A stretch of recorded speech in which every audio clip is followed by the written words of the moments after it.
ওই হালার বুধে দরজা খুলতে গেলে আবার সুইচ দিয়ে পানি বেরোয় করে এই মাদার চোদ কি কাম করছে এটা রোজার মাসটাও ভালো হলি না আরে ফ্যান কই ঘুরে রে অমো অমো ফ্যানের সুইচ দিলে আবার লাইট উপর দিয়ে ঘুরে দেখি অমো এটা অন করলে বলছে আর কে উপরে উঠে রে এই হালার বুধ কি কাজ করছিস এটা তুই খুকি কোনোদিন ভালো হবে না কি একটা রমজান মাস চলতেছে আচ্ছা এই দরজা কেমনে খোলে ওরে হালার বুধ দুই দরজা একসাথে খুলছে আর কোমর কি করছিস এখানে কোমরে কেমনে উঠবো এই যে মই দিয়ে উঠা লাগে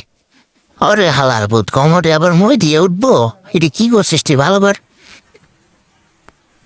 পানি ছাড়ে কেমনে ওমো পানি ছাড়লে আবার নিচ দিয়ে পানি বেরোয় কি তোর ব্যবহার আচ্ছা ফ্যান চালু হয় ওমা ফ্যান চালু করলে আবার এইটা ঘুরে কে রে অফ করবো কেমনে ওমো আচ্ছা এই হিটার চালু করবো কেমনে এই যে দেখেন ওমো হিটার চালু করলে আবার ওইখান থেকে আগুন বেড়ে গা ওরে এটি প্ল্যান করে কেমনে এটি প্ল্যান করে কেমনে এই যে এইখানে ঢুকাই দিবেন এই যে দেখেন